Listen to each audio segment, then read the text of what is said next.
This episode is brought to you by Amazon Prime. There's nothing sweeter than baking cookies during the holidays. With Prime, I get all my ingredients delivered right to my door, fast and free, no last-minute store trips needed. And of course, I blast my favorite holiday playlist on Amazon Music. It's the ultimate soundtrack for creating unforgettable memories. From streaming to shopping, it's on Prime. Visit Amazon.com/Prime to get more out of whatever you're into.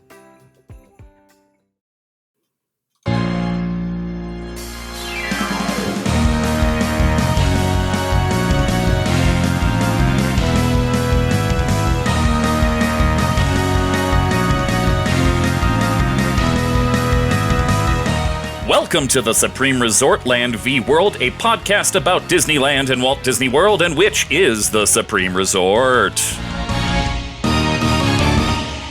Each episode, we will discuss and explore each resort ride by ride, land by land, park by park, house by tavern to determine which is better. House.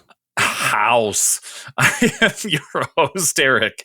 And joining me on this quest to help the greater good of humanity answer this long, elusive question. Oh, thank you for joining me. I missed a few words there. Thank you, listeners, for joining us. Which is better, Disneyland or Walt Disney World? I nailed that one. Hey, it's Dan. Huh? Hi. There he is. Yep. And that's Thank Jimmy. you. Hi, Christmas time is here. Time for joy, time for cheer. We've been good, but we can't last. Hurry, Christmas, hurry fast. It's a preview for the next Scrape in the Vault. Jimmy will be speaking entirely in rhyme. Did you record it's that true. yet? I do record in rhyme. Have not. Not just now, but every time. Great. No, we have yet to hit record, but sooner or later, you will be bored. Perfect. Nailed it. Yes. Well, thank you, gentlemen, for joining me this particular Saturday. Is it a Saturday? It is. It's a Saturday. It is. I haven't thought left it was the a house Sunday. in several days. Because that's why I was wondering if you were going to be at church. But who goes to church on a Saturday? Lots of people. Okay. Yeah. By the way, listener, you're allowed to listen to this any day of the week. Oh. Mm-hmm. Yep. It's not prohibited in any sort of way, shape, or form. You can listen to this on Tuesday.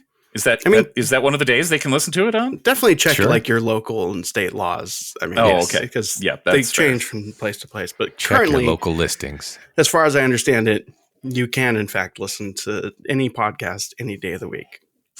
Okay. Except for the WTF podcast, which you can only listen to Wednesdays, Thursdays, and Fridays. Because it's WTF. WTF, yeah. Wednesday, Thursday, Friday. Oh, now I get it. Mm-hmm. I've always wondered. Why is there a question mark? Why indeed? I think it's asking which day will you pick? Oh, To listen Wednesday, to. Thursday, Friday. Oh, okay. Yeah. Okay. Hey, Dan's been to Disneyland. A couple times, as a matter of fact. Yes. I have. It's really cool. The castle's tiny. It's embarrassing. Oh, I've heard. Oh man, Code V. you just turn beet red when you walk in. You're like, oh no. Oh, what is that? What is So this, I a think miniature Eric- golf course? Yeah, right? So I think, Eric, what you were getting at is since we last recorded and released an episode, Dan has been to Disneyland. Yes, and Dan, do you want to save the treehouse for a relitigated episode, or do you want to? It certainly deserves a relitigated episode. I will tell anyone who, I mean, let's face it, if you're listening to this podcast and you go to Disneyland, you're not going to look at the reopened treehouse and go like, I'm not going on it. You know, Right? No, thank you. Yeah, I will share just from my own experience. Waiting in line for Pirates of the Caribbean, which was, of course, my first attraction that I visited on. Systematically. Yeah. Yes. It was oddly touching to see the tree back and not behind a giant, Scrim. other tree or scrim with the music playing and all that stuff. I forgot how much I missed that. expect to spend some time with it. Is all I'll say. Because I mean, if you're listening to it, if you're listening to this, you will go to it. And just it's. I guess the short version is they could have easily done a lot worse, and they did not. Okay. High praise. High For me, praise that is indeed. high praise. Yeah, that's true. That's a good point. And you also visited the Red Rose Tavern while you were there. Mm-hmm. I did. Mm-hmm. Convenient. Well, I mean, I'm not going to. I will get it. Yeah, I initially I went in just to like take some pictures and be like, hey, what's that? And I saw a wood carving. Yeah, there's wood carvings in there. Mm-hmm. And I thought, I wonder if this is hand carved. Probably is. And I turned to some cast members there and I said, hey, can I ask you a really nerdy question? And they looked at me like, ugh. And then they said, sure, go ahead. I said, do you know if these are hand carved? Hypotenuse of what? Huh?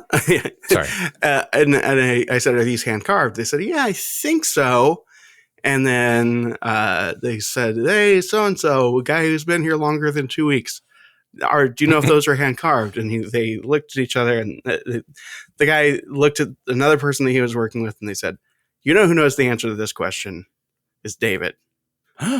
And I was like, okay, is David available? They said, yes. And I said, would David mind talking to me about this and possibly any other things about this place? Because I kind of explained what was going on and what the show is. And they gave each other and myself a look like, oh yeah, he will talk your ear off. Like as though it's a problem for them. Mm-hmm. But I was like, yeah, that's what I want. And we'll get into more of what David talked to me about in a little bit later in the show. After the break. We might have a scoop. I don't know. Right. Scoop. Not of ice cream. All right. Well, not of ice cream. Not of ice cream. No ice cream. Just a different scoop. It's a disappointing tool with no ice cream in it. Right? Great. I don't know. Sure. Hey, let's start the show. So, as you may have guessed, we are talking this episode about the Red Rose Tavern at Disneyland and the Pinocchio Village Haus at Walt Disney World's Magic Kingdom. House. And there are... House. House. There you go. We'll just keep saying house. House. Now, if you're unfamiliar with what we do here, we talk nonsense, and then eventually we get to a point, and the point that we get to has a sound associated with it. So if I like something that Jimmy says as he's talking about his house, you will hear this sound. Get out. Yeah. All right. And if Dan says something that I particularly enjoy, you will hear this sound. Yep. Oh, okay. That one requires a little more explanation.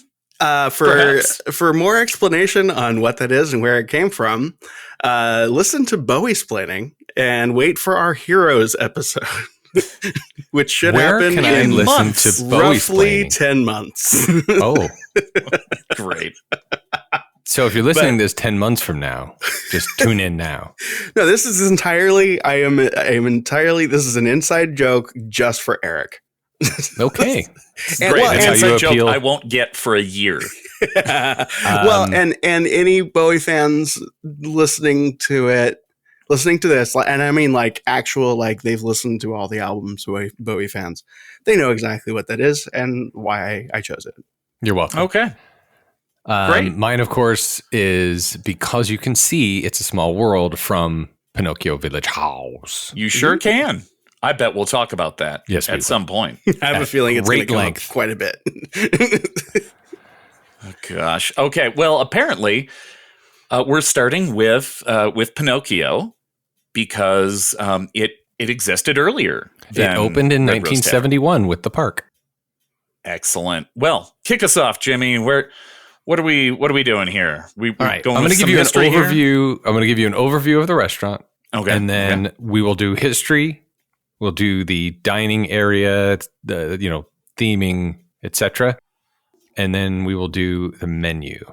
Okay. And then perhaps the land impact. Okay. So just an overview. Actually, before you get started, I'm thinking this episode it sounds like it might not go terribly long. So we could possibly get to tiki rooms. Ooh. Oh, I hadn't even thought about that.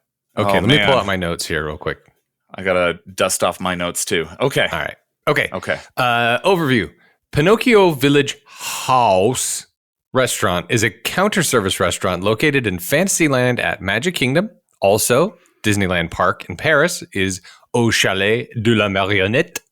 And at Shanghai, it is Pinocchio Village Kitchen. It is decorated. Yeah. Not house. Not it's China. house.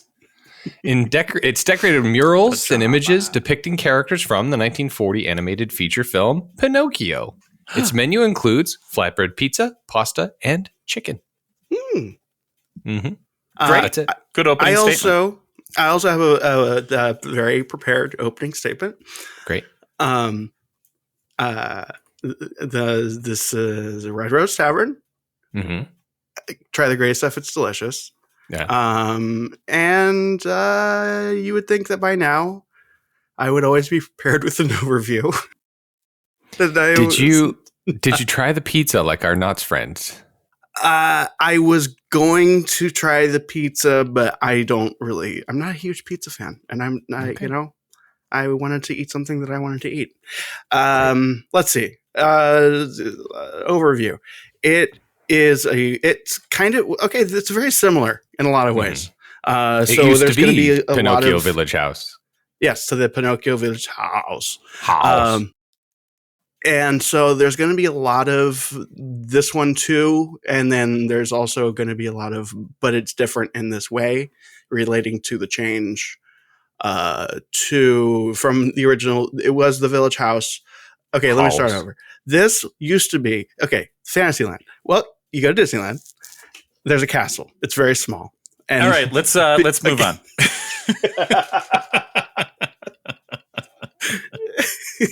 All right, let me tell you the history for that. for Disneyland Small Castle. A pity point for the very tiny castle that you can barely see when you're standing right in front of it. That's right. Let me regale you the history of Pinocchio Village Haus. It opened with the Magic Kingdom, 1971. Despite the Italian setting of the film, the restaurant would end up taking on a much more of a Bavarian Swiss architectural style, hence Haus. Now, I'd like to give credit to Jack Spence for the following. Before I discuss the Pinocchio Village Haus, the counter service restaurant found in the Magic Kingdom, let me give you a little background about the marionette this eatery honors. I was fascinated by this, which is why I'm going to read it for you. The original story of Pinocchio was written by Carlo Collodi of Italy. His story tells of a woodcarver named Geppetto who carves a marionette and dreams that someday his creation will become a real boy. The name Pinocchio means pine eye in Italian. Oh.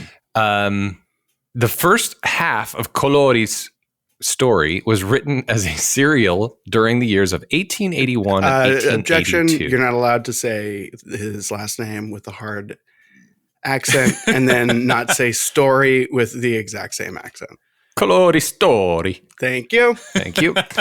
It was a serial, like a series of stories from 1881 to 1882. It was later expanded and completed as a children's book in February of 1883 called The Adventures of Pinocchio. Initially, Collodi did not see children as the primary audience for his story, as it dealt with more mature themes such as food, shelter, and the hardships of daily life. In fact, the tale takes on a very adult perspective at the end of the 15th chapter, the last of the serialized version of the story, when Pinocchio is gruesomely hanged for his many faults.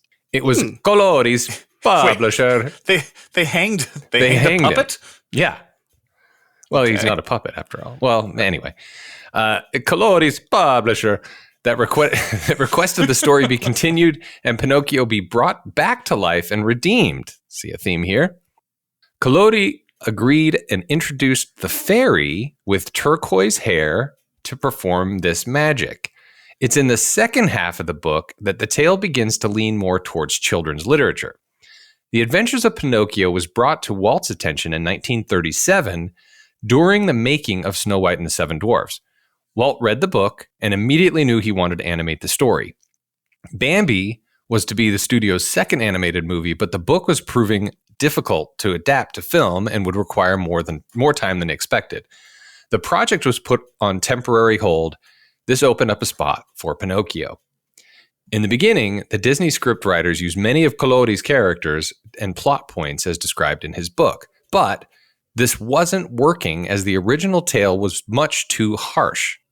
After Walt read some of the early drafts, he became unhappy with the direction the project was taking and put a halt to production until the story and characters could be rethought.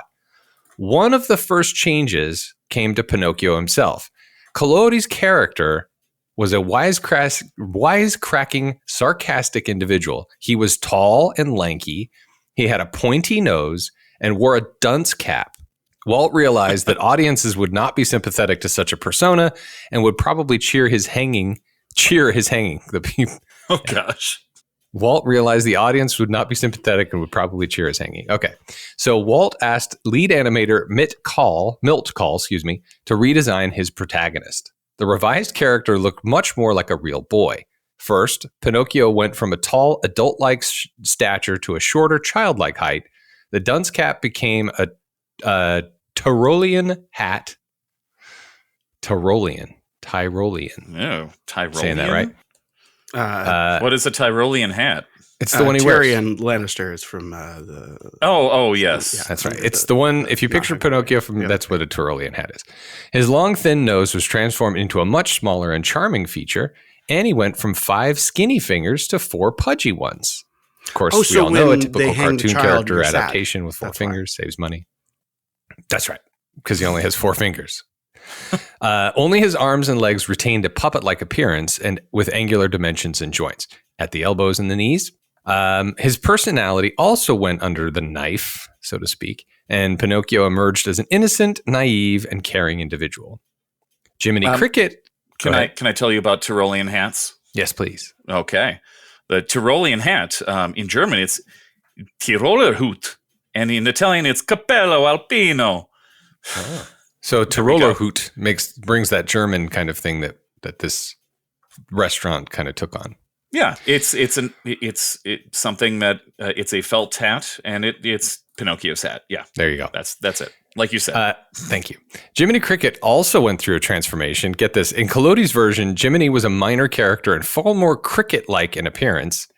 He was known only as the talking cricket and was killed accidentally when Pinocchio threw a hammer at him. Such a great story. Ward Kimball altered Jiminy's appearance to resemble a small, dapper man minus ears. Ward would say, the only thing that makes him a cricket is because we call him one. Okay. There you go. Fair. Yeah. Almost done. Pinocchio was released on February 7th, 1940, and received generally positive reviews. However, the movie did not make as much money as its predecessor, Snow White and the Seven Dwarfs. A large part of the movie's financial failure was due to the outbreak of World War II, which cut off European and Asian markets to American films. When You Wish Upon a Star became a major hit and won an Academy Award for Best Original Score or Song. The melody has since become the representative song of the Walt Disney Company. Disney offers copious amounts of information when it comes to detailing their rides and attractions. Books have been written on this subject, but when it comes to their restaurants and shops, facts are difficult to come by. This isn't... Jimmy, before you move on, I have a little bit of something about... Tyrolean hats? Well, yeah. No, about the how the decor looks kind of vaguely German. It is actually Bavarian, and it is inspired, and this applies to both, it's inspired by the village in Pinocchio. Mm-hmm. And the reason why the village in Pinocchio looks so Bavarian is because that's the sort of architecture that they had researched the most for Snow White. There you go. So the part of the Alps are in Italy, so why not? Yeah, if you look at, I'll get into this a little bit more, but if you look at a map of where Bavaria is, and from what I've seen, from what I've been able to tell, Pinocchio, the story supposedly took place in northern Italy, which is, close to the Alps, and Bavaria is close to the Alps. It just so happens that France is close to the Alps too. There's a connection. And what's in the Alps? The Matterhorn. Yes, I do have more about that in the restaurant theming. The only last thing I had to say is that a figure of Figaro was added to the exterior balcony in late January 2022. Oh, that's funny. Is it a painting or what was it again? It's a figure. It's a figure. Okay, that's fun. That's interesting because it's a Figaro thing that I have. All right, that's the history of Village Haus. All right. Excellent. Well, in 7 minutes, jobs are going to open up that I need to look for. So be ready to talk amongst yourselves. Until then, history of Disneyland, Fantasyland restaurants. Again, it's all behind a tiny castle. You can see everything behind the tiny castle from Main Street because the castle is so tiny. There used to be a little thing called the Chicken of the Sea pirate ship. And I'm just giving you some placeholder stuff. That was where Dumbo is now, but where Dumbo used to be is kind of right where this thing is. This thing being the former Village Haus, now Red Rose Tavern, with an E. There's an E. There was also a Welch's grape juice bar.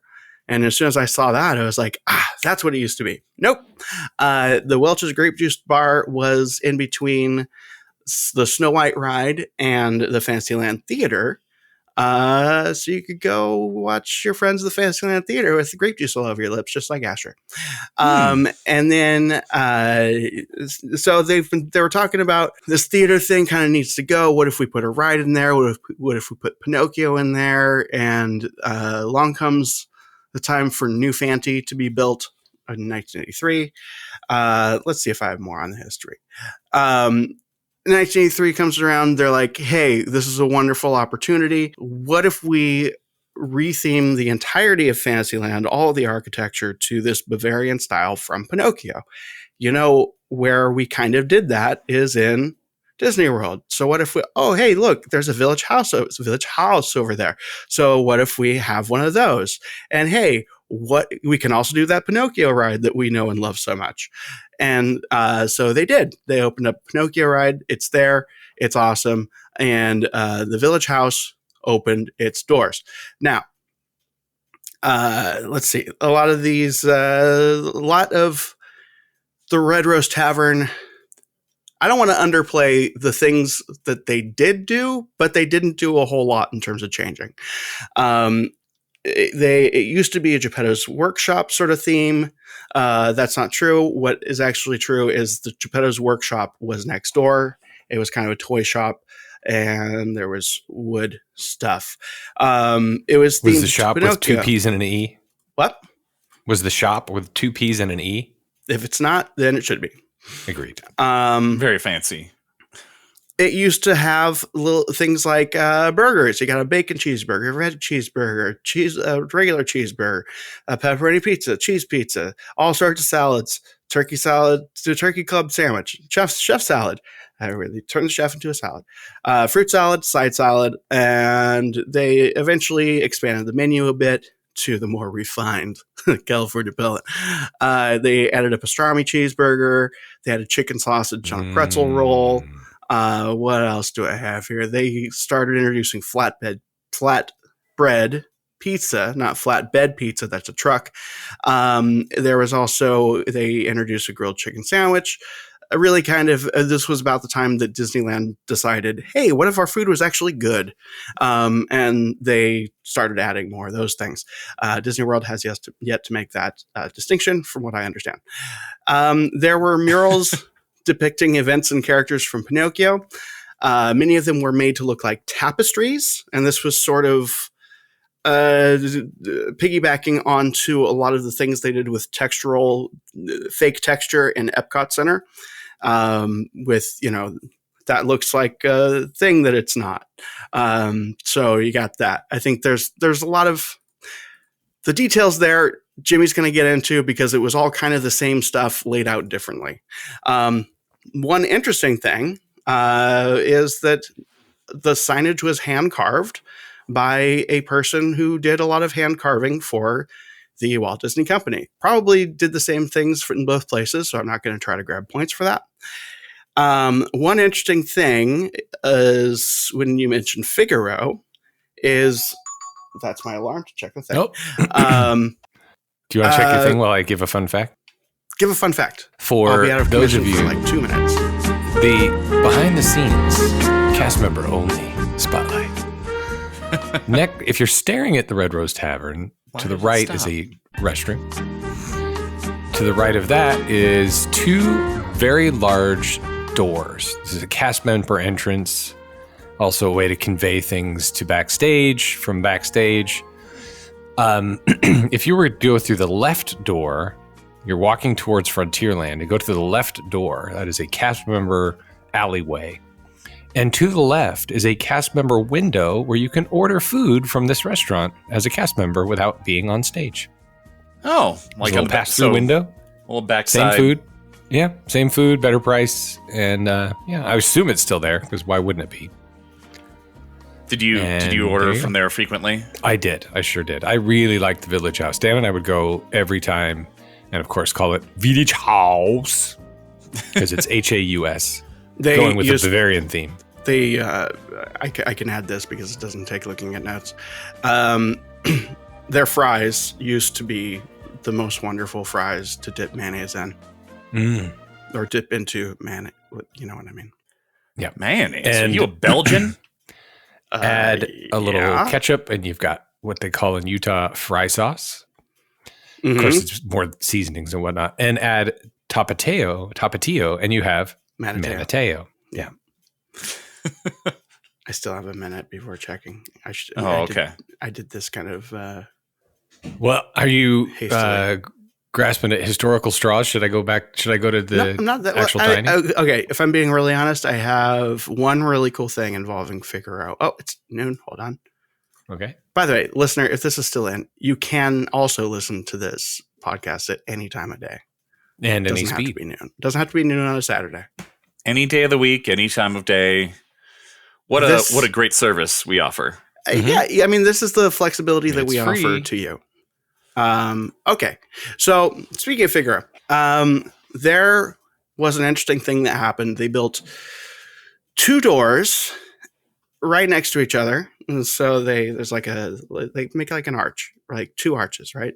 You've seen McDonald's, you know what that is, except make it wood, make it brown, and make them doors. So they had an exit sign that they had to put because of state law. They put the exit sign above those 2 doors. Now, where would you imagine they would put that exit sign between those 2 doors? Would it be, if your answer is heavily towards the right-hand door, that is correct. Because when you have 2 arches right next to each other, and you want to put any sort of signage in between them, the proper placement is to the right, off not center, in the middle. So that's so weird. Yeah, and people noticed it, and it got really weird. And they're like, "Okay, we need to fix this." So instead of rebuilding the entire structure, they made a painting of Figaro pulling the exit sign. It's not moving; it's still where it is. But it looks Figaro like he's pulled it to the right from the center. What's that? It looks like Figaro has pulled it from the center where it should be to the right. No, Figaro is I'm looking at a picture of it right now. Figaro is trying to pull the exit sign to the center, and he's looking at us and winking. Is Figaro a he or is she? It's a good question. Figaro is looking at us winking like, yeah, I know. To this day, despite the re-theme. Oh, to this day, so now it has been replaced with you're doing what's history, that never stupid mind. little dog's name? Max? No, that's Ottoman. right. Sultan. Right. So now it's Sultan doing it. So yeah. If Sultan could talk. Well, if Sultan could talk, he would, of course, say, "Oh, hello, try the great stuff. It's delicious." There it is. Yeah. So then the history is getting into more interesting things. It was the Village House, and then in February of 2017, they made a temporary switch to celebrate the release of the live-action film, which is entirely live-action. There's no animation in it. And it was the first time that we got the gray stuff on the West Coast, and apparently it is delicious. And the you did menu not try it when you dined there this week. What? You didn't try it this week when you dined there? No, I don't. Okay. I don't do my dining options based on what we're doing. When I'm hungry, I wanted what I wanted. He just wanted to talk with all the cast members. Yeah, I felt like that's plenty. The menu was also expanded to include French-inspired food. They had poutine. That's not there anymore, sadly. And other things that you would think I would put on a list, but I was depressed. And then in 2018, any reference to it being temporary was removed, and the Rose Tavern found its new home in Fantasyland behind the smallest castle ever built. Delightful. Well, great histories, both of you. Yes, indeed. Thank you. We generally don't award points for histories. That's correct. So let's continue then. All right. Figure I get a point. I think I if I were judged, yeah. The Figaro. I mean, that is awfully clever, and it still exists. So there we go. Nice. That's gonna mess with me the whole show. Okay. We'll Still see if don't you get hear it. it again. You will. Okay, so the dining area, general decor of the Village House. Now, Village Haus can be found in the back of Fantasyland, a Magic Kingdom. It's a food facility, feeds thousands of people a day. The original story of Pinocchio, which we talked about before, was set in the Tuscan region of Italy. So it's always been really interesting that the Imagineers chose Bavarian architecture to house the restaurant. Dan touched on it a little bit. Perhaps it was Pinocchio's newly acquired Tyrolean hat that inspired the Disney film storytellers to move the film's action to northern Italy and the Alps. In images from the movie Pinocchio, the architecture hints at an alpine village. However, the actual buildings of Fantasyland have a much stronger German feel than Italian. In addition, the Italian influence of the story is also downplayed at the Magic Kingdom with the inclusion of the German word Haus in the restaurant's name. Despite the fact that Imagineers used questionable architecture for the Pinocchio Village Haus, it helps to understand their overall intent when designing Fantasyland. Fantasyland is a make-believe place, obviously.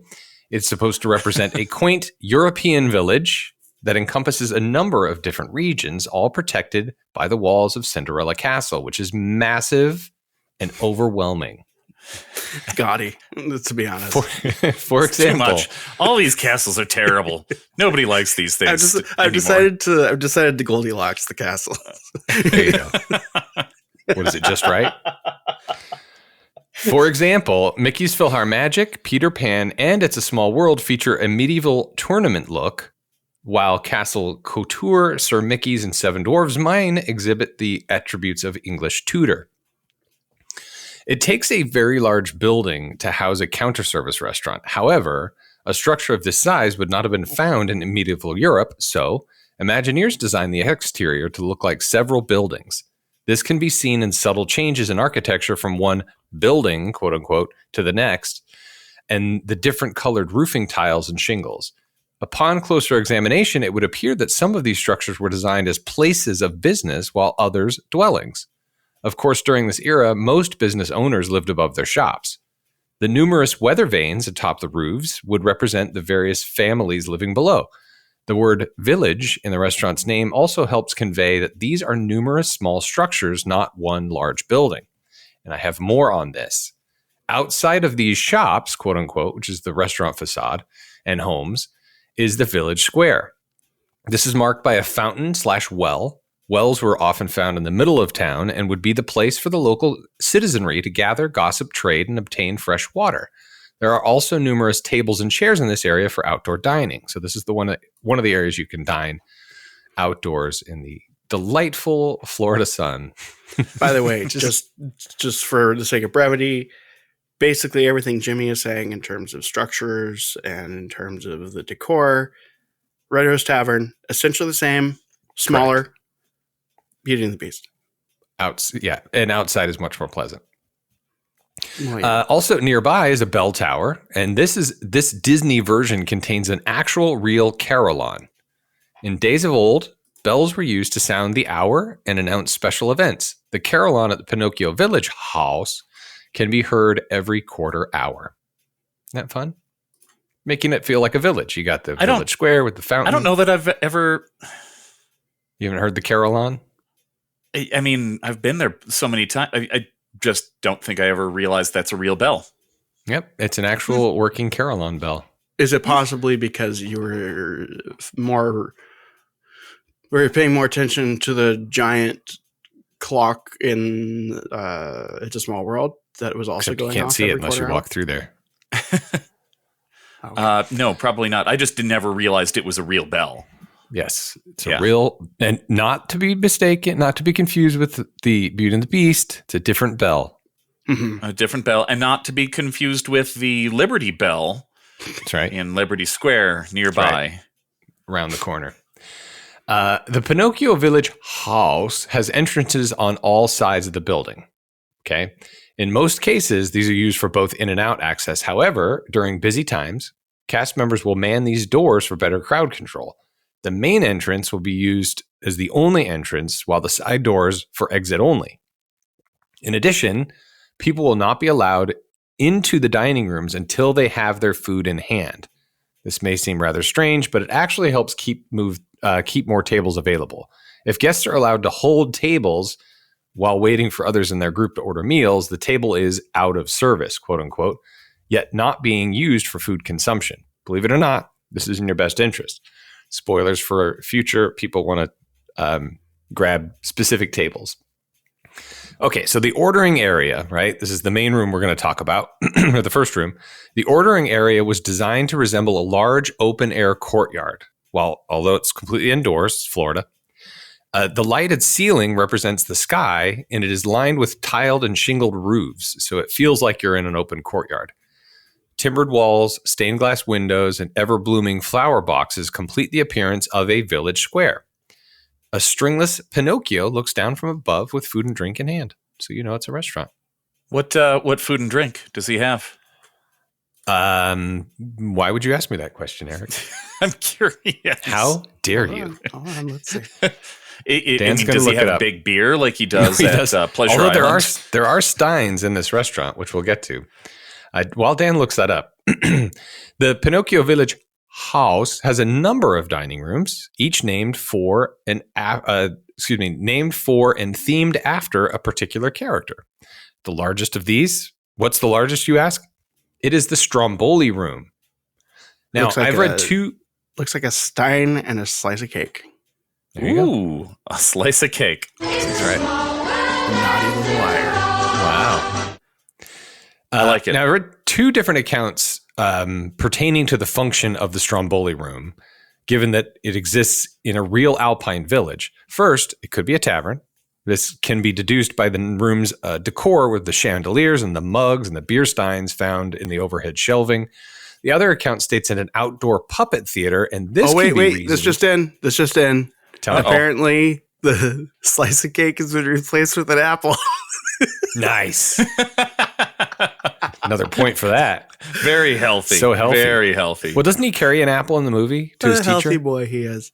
He does. Well, yeah, but that just goes to show you that he's eating his teacher's apple after he probably killed the teacher. He's a dirty in the liar. Original, for sure.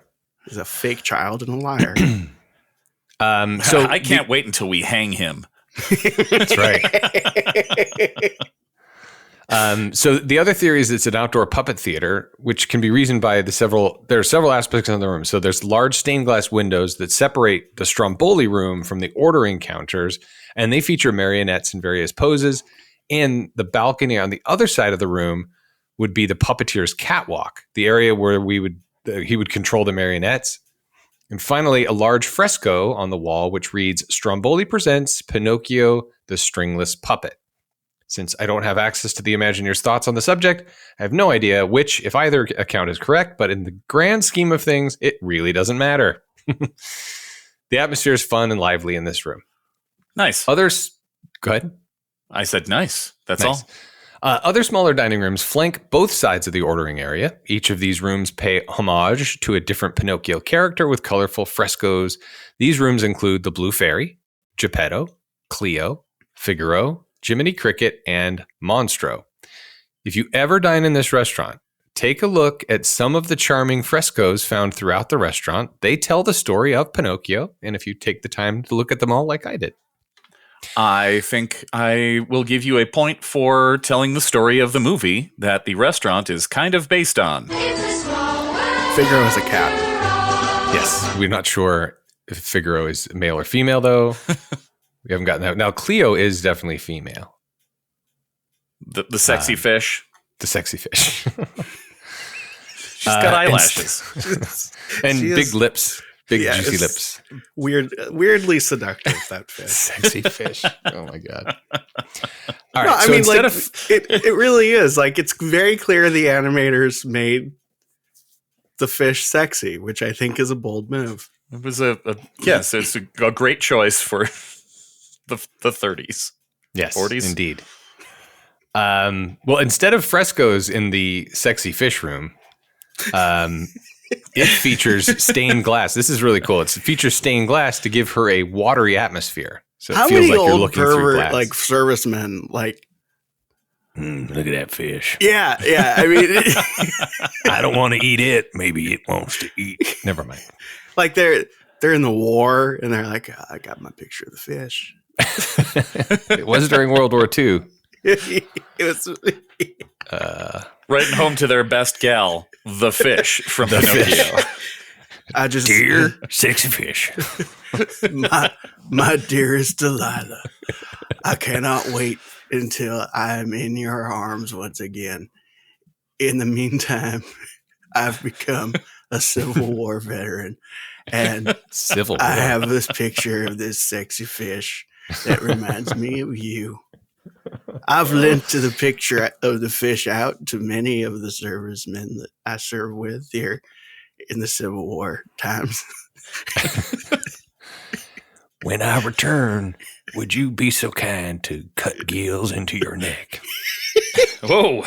Wow. Well, anyway. But so Also, did I leave the stove on? Check yes or no and return the letter to me. Thank you. Goodbye. Oh, But in plastic this surgery to room- make you look more like a sexy fish. That's right. Didn't Liberace do that to his one of his boyfriends? I think it's the one thing Wow. he didn't do surgery wise. Yeah. Not the gills, but didn't he make him do plastic surgery? Oh, yeah, to look like him. Oh yes, that's right. The sexy fish. Liberace wanted his boyfriend to look like Liberace. I'd like you Just- to look more like a sexy fish. Anyway, in the Cleo room, there's stained glass to make you feel like you're in a fishbowl. Also, the room has a number of cuckoo clocks, which is something Geppetto enjoyed making. Don't forget about Jay Worthington, Foul Fellow, or Honest John, and Gideon. They've not been forgotten, and they can be seen in a beautiful wood carving. Perhaps the most sought-after dining area can be found in the Monstro room. This is because 7 of the tables in this section of the restaurant sit beside windows that overlook It's a Small World, loading area, and boat launch. All right, here's your Oh, point. whoa. Hold on. Before you go there, Uh-oh. I know that you're very happy with your 7 tables that can see a part of an attraction. But may I remind line you, leading up to the attraction. right? Don't forget about the line, Dan. But may I and you and also all the get to hear pennies that you can see. Yeah, oh yeah, and you get to hear that song over and over No, again. you don't. You can't hear it. Oh well, that's good. They're closed in windows. So when I went to research the Red Rose Tavern, I knew that this was going to be a major part of the argument. And I'm standing around and I'm looking over that way. There's Casey Jr. And you can see you can see many parts of the ride. Hey, over it's that not your way. turn. Look, there's Dumbo. It's not and over your turn. there. What? It's not your turn. I'm just saying, before we award points for this one very cute aspect of this. Wait, can I finish my point? Can I finish my point before you get to yours? Let me finish. Okay. It's very popular. You can see it's a small world. Right, that's fine. You don't have to award points yet, but I want to finish my point. There are signs made by the cast members that give directions for the people in the boats. So you can hold up a sign that says like do YMCA and the people in the boats do the YMCA. So you can interact with the guests in the ride itself, the end. Right. So if you happen to sit at one of those 7 tables, you can grab those dirty signs while you are eating the food with your hands and you can irritate people on the boat. While at Disneyland, if you sit outside, you have more than 7, I would say at least 14. But probably more. Fact check you on this. Tables where you could look over there and you could say, oh, look, there's Casey Jr. Oh, look, there's Dumbo. Oh, look, there's the carousel. There's a bathroom. And it has a bathroom. All right. And by Jimmy, the way, if you sit outside at Walt Disney World, can you also see other things? Exactly. You can see other attractions, Mickey's PhilharMagic. You can see... which is inside. Peter Pan. Which is inside. This is a flight. You can see the carousel. Which is not inside. You can see the back of a glorious, magnificent castle. That is the perfect size. I'm not. Yeah, and your jaw will be open the whole time, intimidated. You'll never be able to chew your food. And you'll choke. Your flatbread falls right out of your mouth. Yeah, you'll have to boa constrictor your food. No, I think so. I'm not trying to grab points for my restaurant. I'm just pointing out that like if we're going to make such a big deal out of like, ooh, you can see part of It's a Small World. It's like, well, yeah, you can see characters. Seven Dwarfs Mine Train. You can see. You can see the entrance of it. Belt. You can see the ride. Okay. The point is, you can see things from other things everywhere. There are walls in the way. Never mind. But there are bathrooms at Village Haus too, by the way. Okay. So but one thing that you can see at Disneyland that is unique to Disneyland is you can see, the Pearly Band riding the carousel. You can see other characters riding the carousel. You can see characters interacting with all the joyous children throughout all of Fantasyland because you are in the middle of Fantasyland. Because Jimmy, are there joyous children at the Magic Kingdom? No, none. They're not allowed. No. But I'm sure there are any number of organs playing at any given time, right?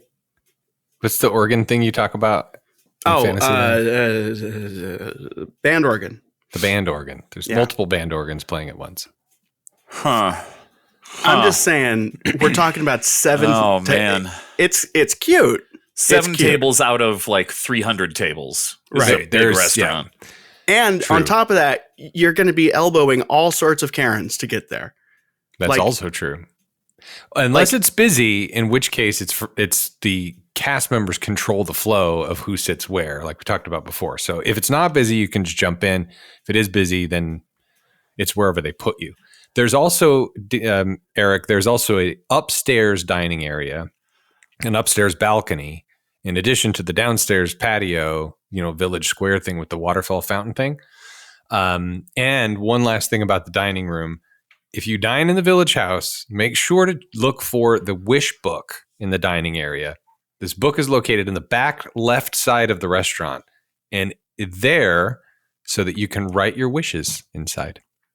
There's a little wish book in there. Dan, can you write wishes at Can you write a wish that you wish you were watching the movie Wish at your restaurant? I mean, they have napkins, and I'm sure if you ask nicely, a cast member will give you a pen to write with. Where can I leave my wish? Could you please drop this in It's a Small World mode for me? You know what I learned recently is that the main character, Asha from Wish, is Ariana DeBose, Academy Award-winning actress who won the award for playing Anita in West Side Story. Huh. She's a delight. She is. Yes. So I'm not trying to say that the small world viewing thing is not a thing. I just think that it doesn't need to be as big a thing as it's. Well, to be fair, you've made a bigger deal out of it than I was going to. No, I know. That's overkill. That's what I do. I enjoy your argument. I actually don't think I want to give it a point now because of the lack of seating right there. Yeah, and 7's probably generous. Yeah, that feels like a lot. I counted watching a video. It's been like a year since I was in that place, but I have a video, or I have a picture that I'm going to try to find unless Dan tells me otherwise. One of the great things about Disney, these counter service restaurants, and this is true for most, if not all of them, are the copious amounts of condiments that you can get. I have a picture of Dan at one of these 7 tables with It's a Small World in the background because Dan insisted that we sit at one of these tables because you can look at It's a Small World with a shit-eating grin on his face with a mountain of condiments. And I will try to find this picture for the show notes because it does exist. I do love condiments. So while you're listening to Dan's argument about how insignificant this view is, I want you to look at the picture on the look on his face and how proud of himself he is of the condiments. Not only the dining area, not the view at all. Condiments. No, I think the view is hilarious. I think the view is like it. It's to me, it's clearly an afterthought. It works. It's one of those things where it's just like, if we break down this wall and put some windows in, you could just see It's a Small World. Someone's like, all right, let's do it. I think it's cute. I think that people make, and Jimmy, I'm not saying that you are doing this. I think a lot of people make way too big of a deal out of it. I agree. The only time I've eaten at this place quite a bit. The only time I've ever sat there was with you. Yeah. Because it's just like, meh. Yeah, I can't remember. I've sat close to those tables where you can see the wind. I've sat in a place where you can actually see the windows, but yeah, I've never really sat up on the edge there, and it's really not the grandest view. I think what I find or found amusing. I'm trying to think back to why I would have wanted to do that. I think what amuses me so much about that is you are at a restaurant that is, I'm not saying this as an argument really in this argument. It's just, it's not the best food. By definition, right? It's kind of just like your standard theme parky kind of, beige it's changed food. Since we were there before. Right. But still at its heart, it's like, I'm going to have a mountain of beige with a touch of green. That's like kind of what both of these places are doing. Right. And then you get to watch people go on a ride that a lot of people hate and like refuse to do. And I think it goes back to my, like, I love watching dads being miserable at Disney parks. And it's just I love the idea that you get to watch people's faces because there's no ambiguity in terms of like people riding that ride. People have very strong opinions about It's a Small World. There is a middle where people are like, take it or leave it. But then you have people who are way into it, and you have people who are like, all right, I'll go on this, but then we gotta, you gotta go. We're gonna go do shots afterwards or something like. Shots. And I love that dynamic. I love watching families in disarray. I like. it's the Tiki Room Dad thing. I love that. Sounds like you're selling the idea of this viewing spot. Well, there's only 7. You're bringing me back around here. But there's only, that's the thing. If that's what this restaurant was, like it's all window seats, I would be totally into it. But it's such an ordeal. It's such a like, it's another thing to plan and battle. I would, however, argue that the Wish book is point worthy. Oh yeah, for sure. Did I already give a point for the Wish book? No, I did not. Okay. Well, here's what I'm going to do, because seeing into a ride is fun. It's not the best view of the ride. It's not like the the ride. The garden grill where you can see into Living with the Land. Well, then, and also, another thing I like is that the humidity of it like makes it so that the window is always kind of like gross and wet. And let's see, second floor is cool, although I don't want it to be like hey, it's bigger. No, it's not always open either. Right, but just that there is a second floor, and they've put so much into it. I've already kind of given a point for a lot of the theme going on here, and Dan, you've got some. You eventually need to talk about your restaurant, but the Wish book in particular pushes it over the edge. Because what is that? I haven't noticed that before, and that's cool. Yeah, it's kind of like that one with the Storybook Land canal boats. If you're one of the first, you can sign the guest book. Yeah. It's my fun turn. Little touch at turn. The Magic Kingdom, where you don't expect fun little touches. That's true. Should we rephrase that? Yeah, Judge? Maybe. Nope. Great. Objection. I don't know what you're talking about. Overruled.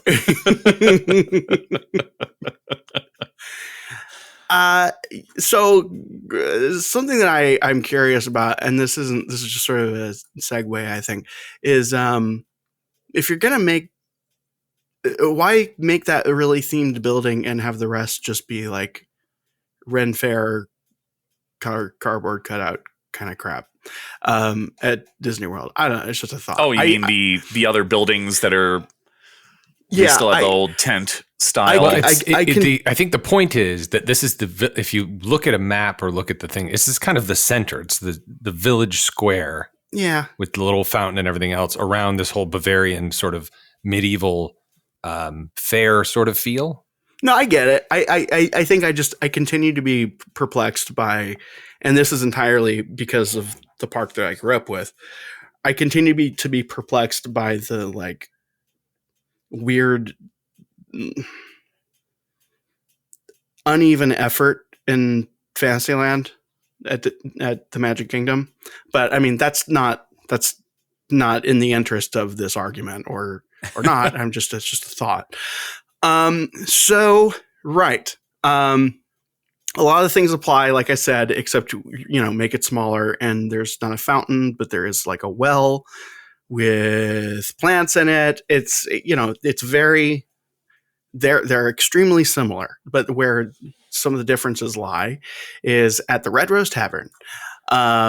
There's, again, a hand-carved sign saying "Be our guest" with Cogsworth and the mayor and all of your friends welcoming you into the lobby.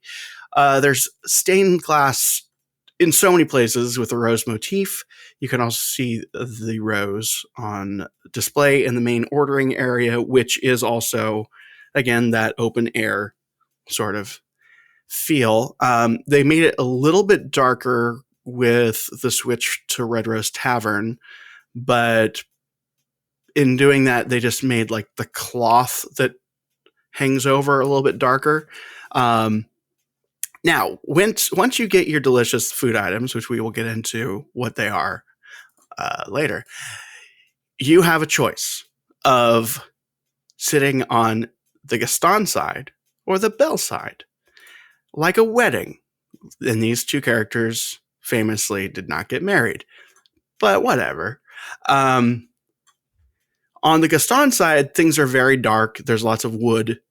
And here's where we get into a few things that... Objection, Your Honor. David, yes?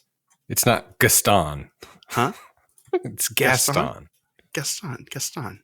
He can pronounce it whatever way he likes. I don't know what you want from me. Halls. Gaston. Oh, we have been very specific about pronunciation on this Gaston? Gaston? I don't know. I don't have the energy to pay attention to that, to be honest. The Gaston side is very dark. There's lots of wood. There's a fireplace.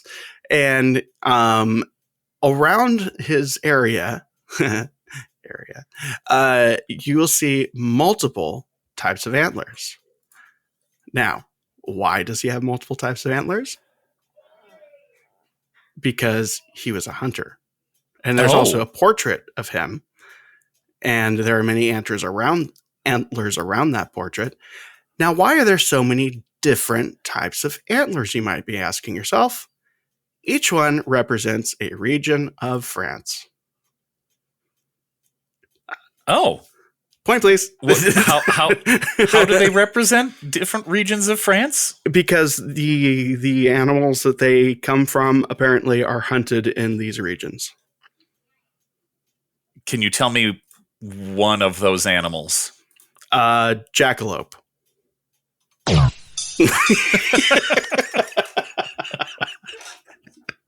Moose. I don't know. Sorry, le moose. All right, so they're different animals from France. Okay, different animals from France. Different. Yeah, different like horned. Right, like bears and let's see, bear horns, horsies, squirrels with antlers. No, I mean things with antlers. He's very pleased with himself. I'm very pleased with myself. Yes, like deer and like. That's a real one. Animals with horns. The devil.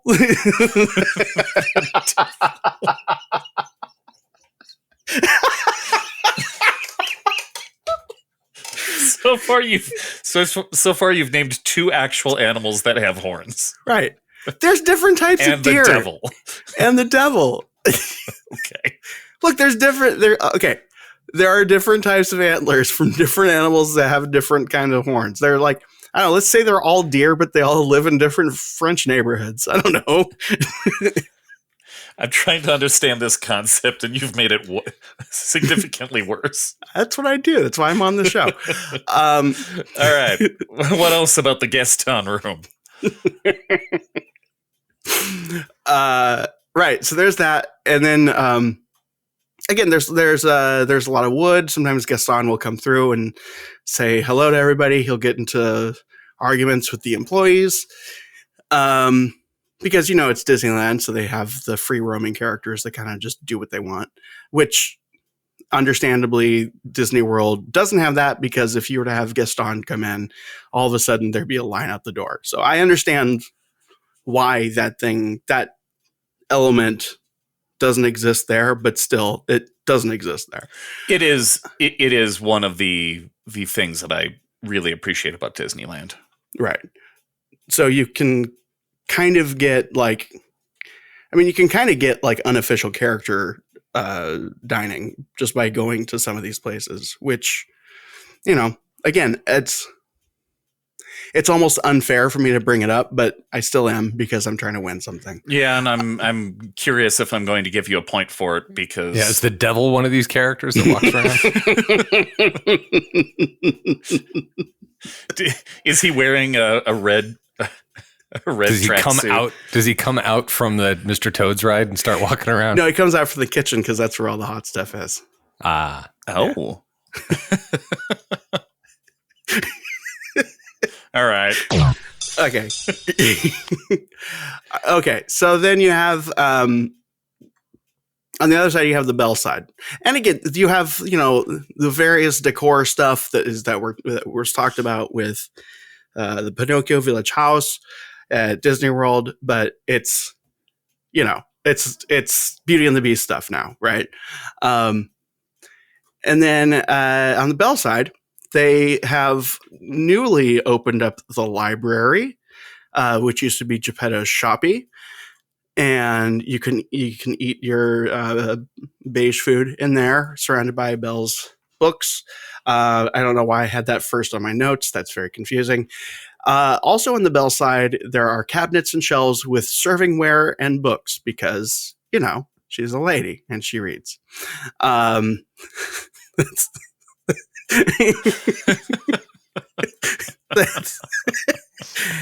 Who's woke and now? the devil also there still. Well, yeah, the devil is, you know what? An argument could be made that in some ways, thematically, the devil is in fact there because we're associating Belle with these stereotypical items. So, and here's where we get to some fun stuff that I learned from my new friend David. Have you seen the movie Beauty and the Beast, the live action movie? Yes. Have you seen the Mrs. Potts in the movie?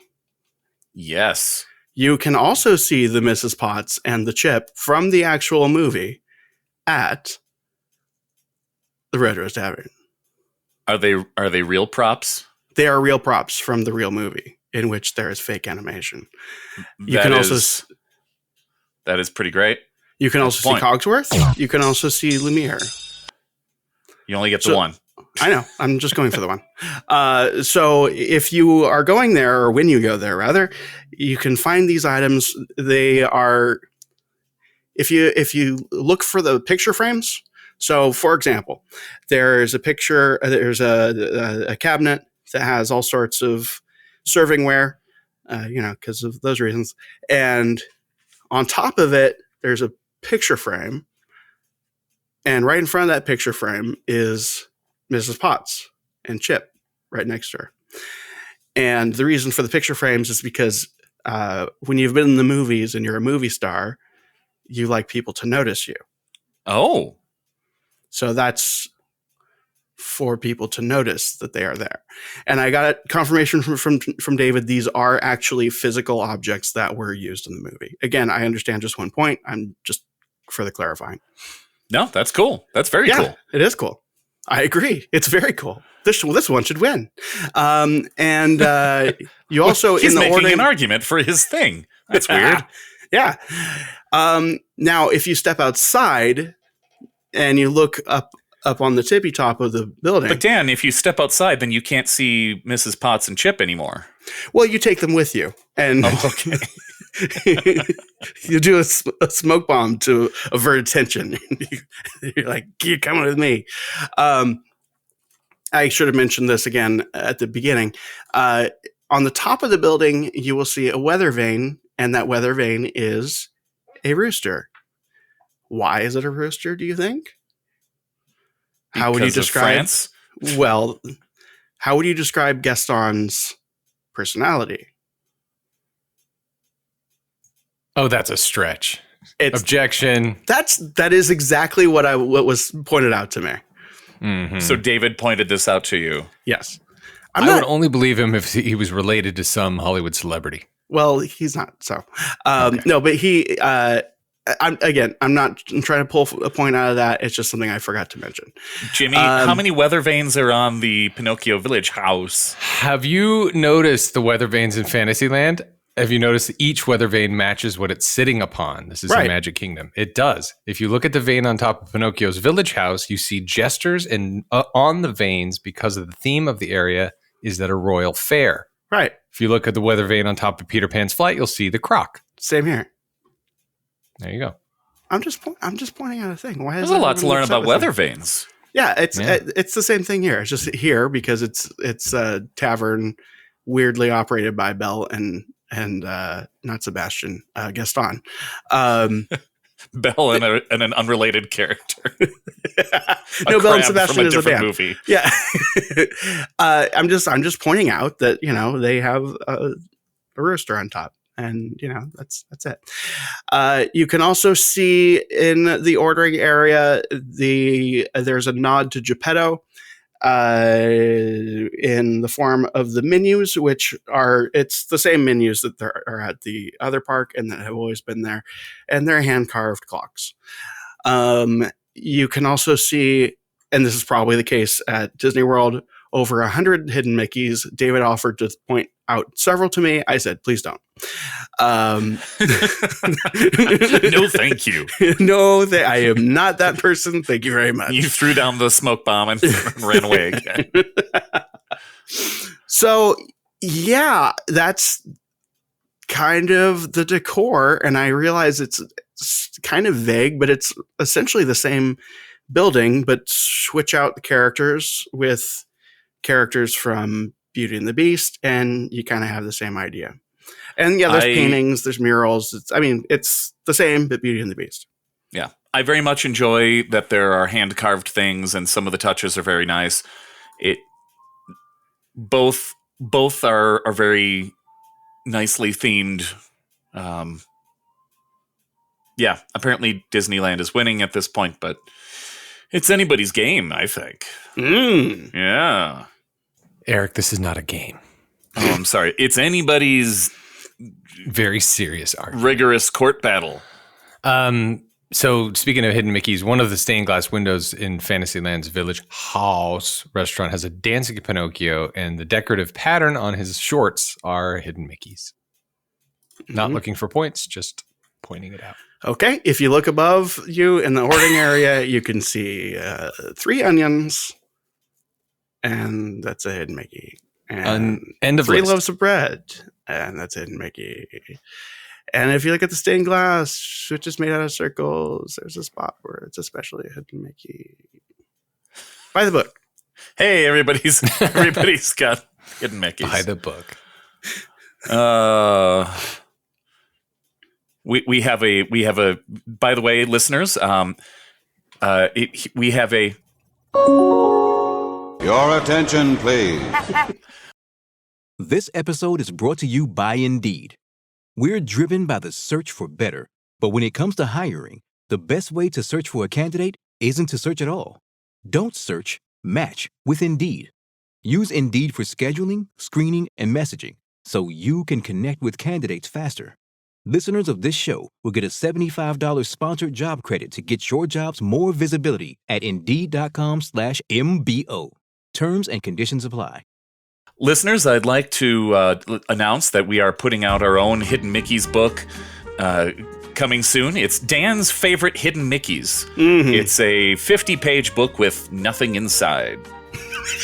Are there some concentric circles made by spills on the ground? Hidden Mickey.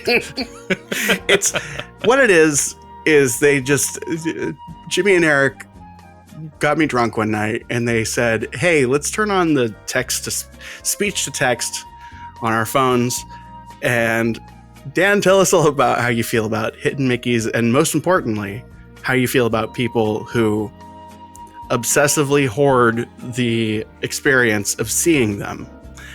And I just talked, and it turned into 50 pages.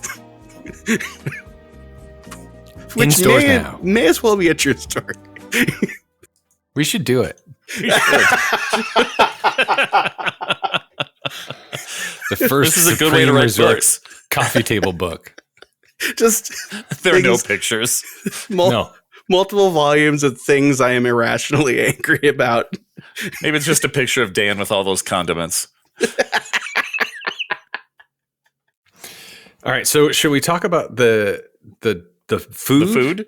Let's talk about that beige food. Jimmy, what's on your breakfast menu? There is no breakfast menu. Oh, hey, that's open funny. Until 11 a.m. Oh. Huh. Mine happens to have a breakfast menu. This is when I turn into the worst version of myself. Okay. So this is a snapshot in time, right? Because the menus at these places change all the time. So I'm going to leave the holiday exclusive out. Desserts, I'm going to start at the back. Key lime pie tart and non-fat Greek yogurt. Grogu.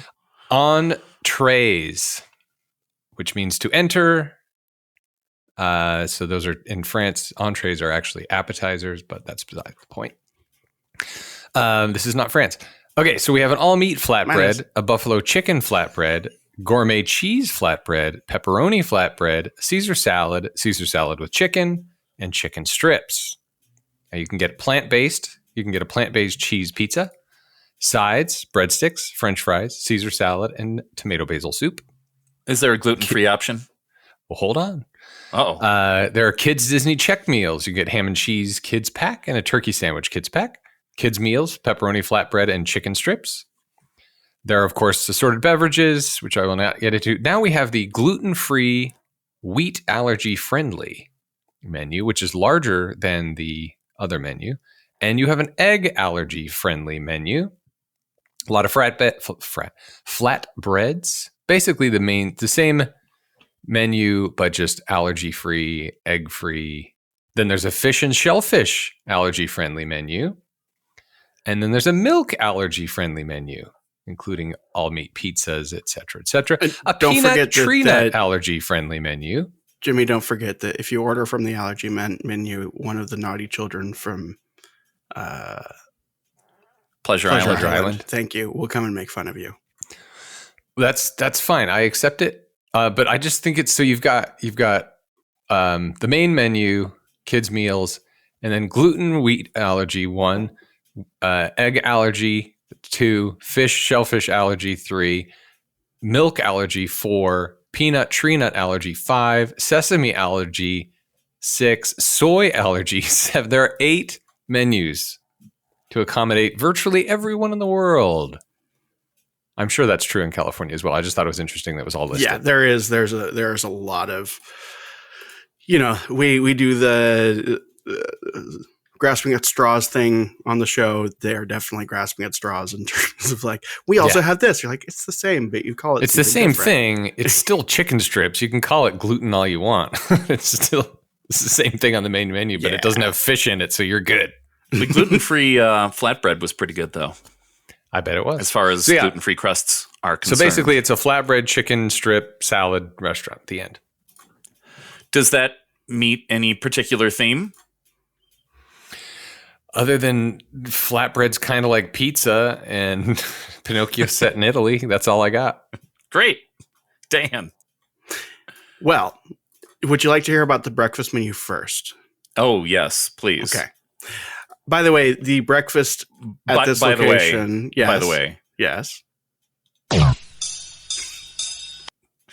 breakfast? It's not Disney World's fault. Oh, wait, no, that's the opposite of the normal argument. It is 100% Disney World's fault that they don't have breakfast. They don't have enough breakfast at the Magic Kingdom in general. They really don't. Yeah. They don't do a good job with that. I guess the thinking is you're going to be eating at your hotel, but it's still a bad move, I think. Good point. Yeah, there are a lot of breakfast options at hotels, so they're taking away that revenue from the hotel and moving it to the park. I don't know. Yeah, it's silly. I guess in some ways it fits what they're trying to get the resort to be, but I mean, why not just offer some breakfast food? Again, I'm going to ignore the seasonal offerings. I'm going to ignore the magic key holder offerings unless Eric would like for me to go over them. You have for breakfast, which exists, you have the gourmet breakfast sandwich. That is an herb blend and crème fraîche egg, maple butter spread, Munster and crispy bacon on a brioche style. Can you pronounce that word again? Crème fraîche. Thanks. You're welcome. I've trained myself to not be able to say it normally. On a brioche style bun, served with taverny potato bites. I'm gonna be honest, it's not as delicious as it sounds, but it exists. And I'm assuming it's not taverny. It's like, oh, it's taverny potatoes. It's tavern with an E. With an potatoes. E, yes. Yeah, Yes. I got it. These potatoes taste very taverny to me. You also have the bonjour breakfast. That's bonjour with the exclamation point. Just like Jeb. That comes with scrambled eggs, taverny potato bites, choice of hickory smoked bacon or sausage, and served with the petit croissant.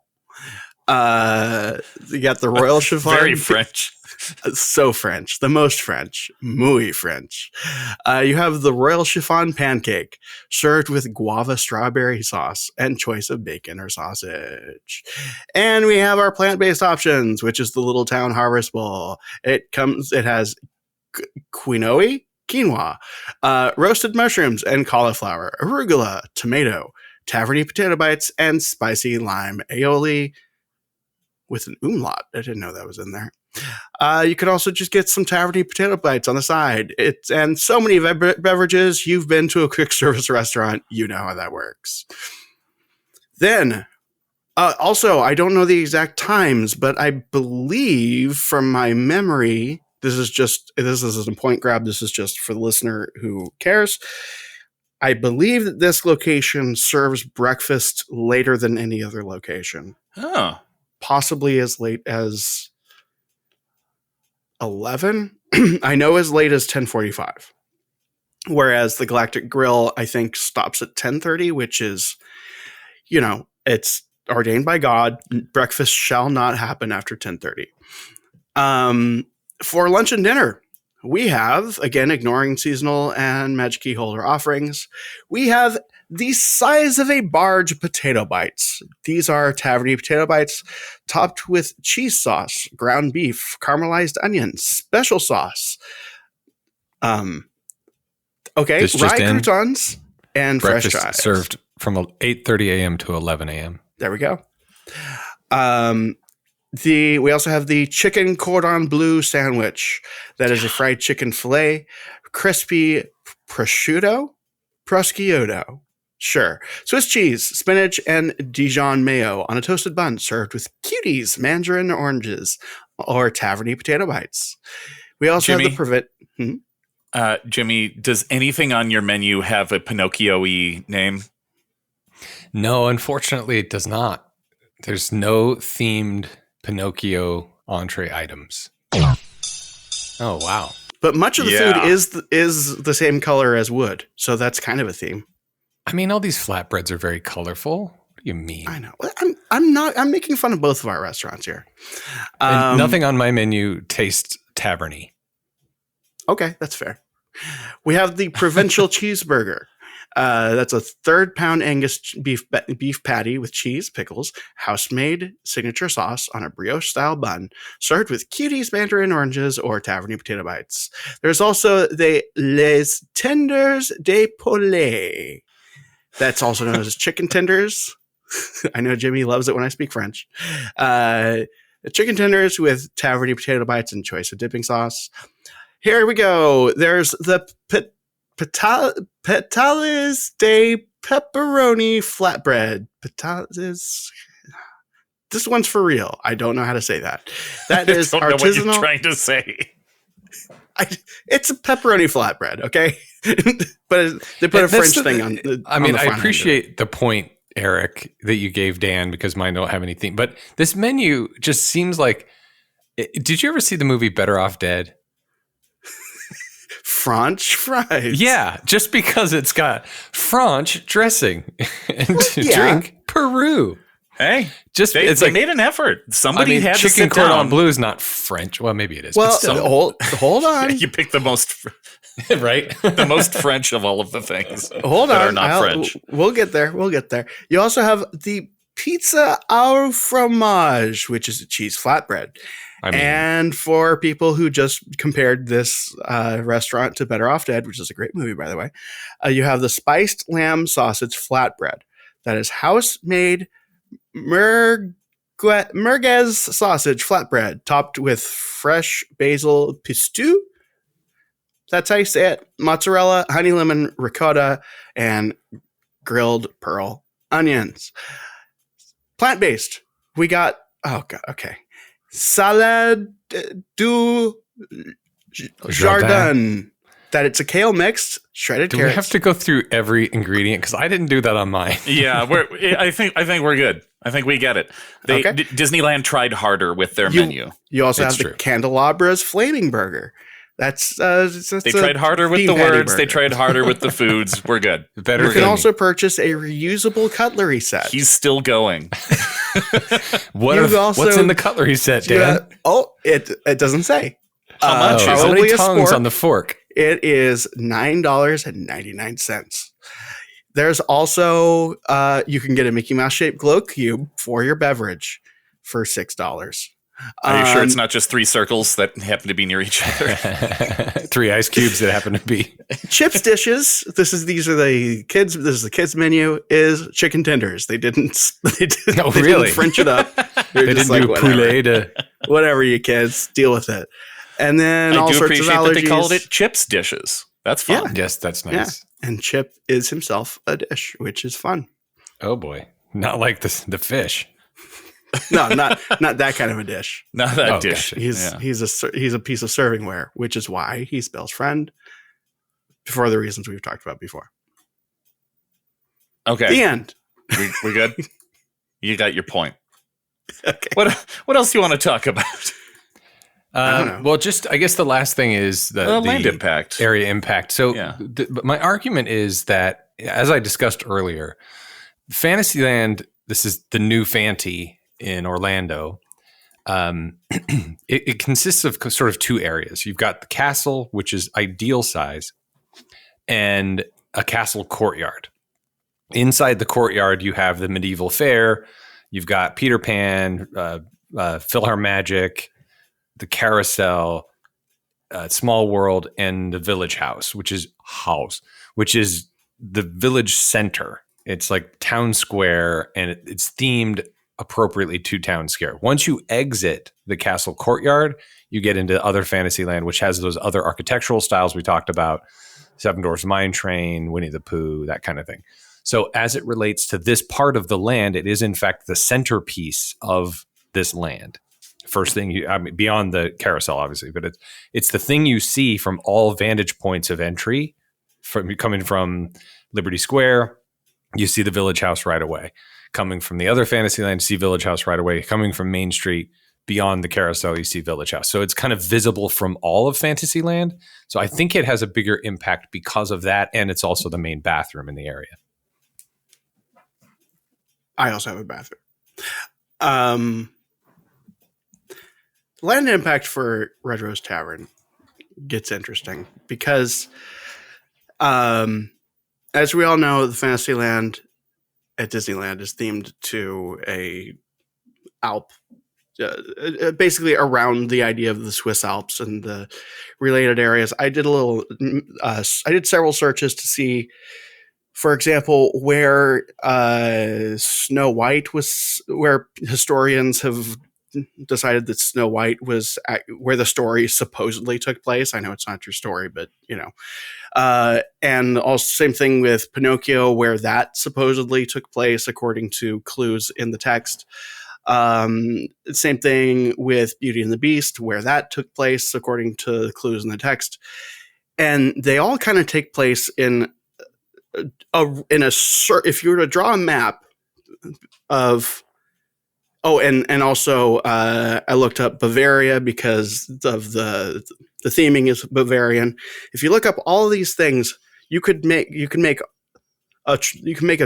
like a circle that it can be drawn, and right in the middle of that circle is the Matterhorn. Venn diagram.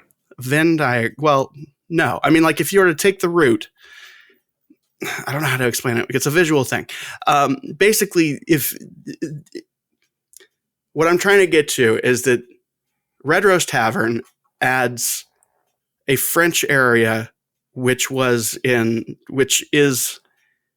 in the same geographical region as Snow White, Peter Pan, like different countries, but in terms of like the actual physical geography of the space, if you add the Matterhorn in there, we're talking about a region that you could drive the entire region. You could drive from one place to the other, to the other, to the other, and then back to the Matterhorn in a day.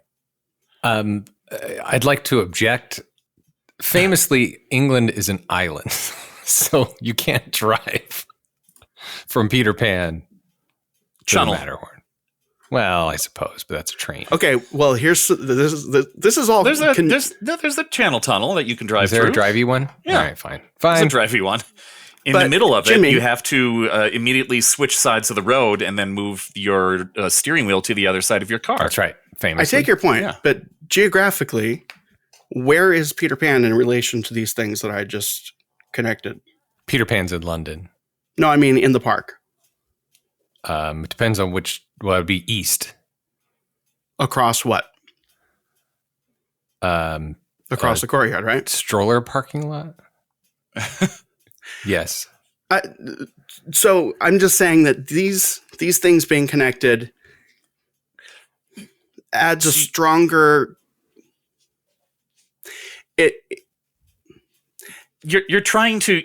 It sounds like you're trying already to winning. say that the land impact is we needed a French part. That's what I'm trying to say. Thank you.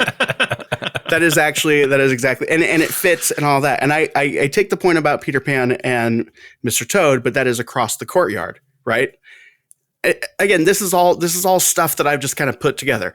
However, stuff that I was told by David, which this is more in the interest of me talking about a bunch of really cool things that he told me than it is about the restaurant itself. However, it will connect. I will get to the connection eventually. You just have to bear with me. So again, I'm not saying all of this as a way to further humiliate Pinocchio, that dirty, naughty, lying child, who I think deserved to be hung at the end of the story. Just saying. That's not true. He's a delightful child. So I was talking to David, and he told me about something. It's a concept they've been working on for a while, but then the pandemic and the shutdown happened, so they kind of put a pause on it. But starting in about March of this year, they started in earnest to think about this concept called Aurora's Fair. And the idea is that they introduced immersive play at Galaxy's Edge, right? And that really worked. Not as well as some people hoped, but it worked in terms of like what the company wanted to see. And then shortly after the play app and the idea Magic Band thing. The idea that you are in a place and like everyone that works there is a part of it. Okay. Yeah.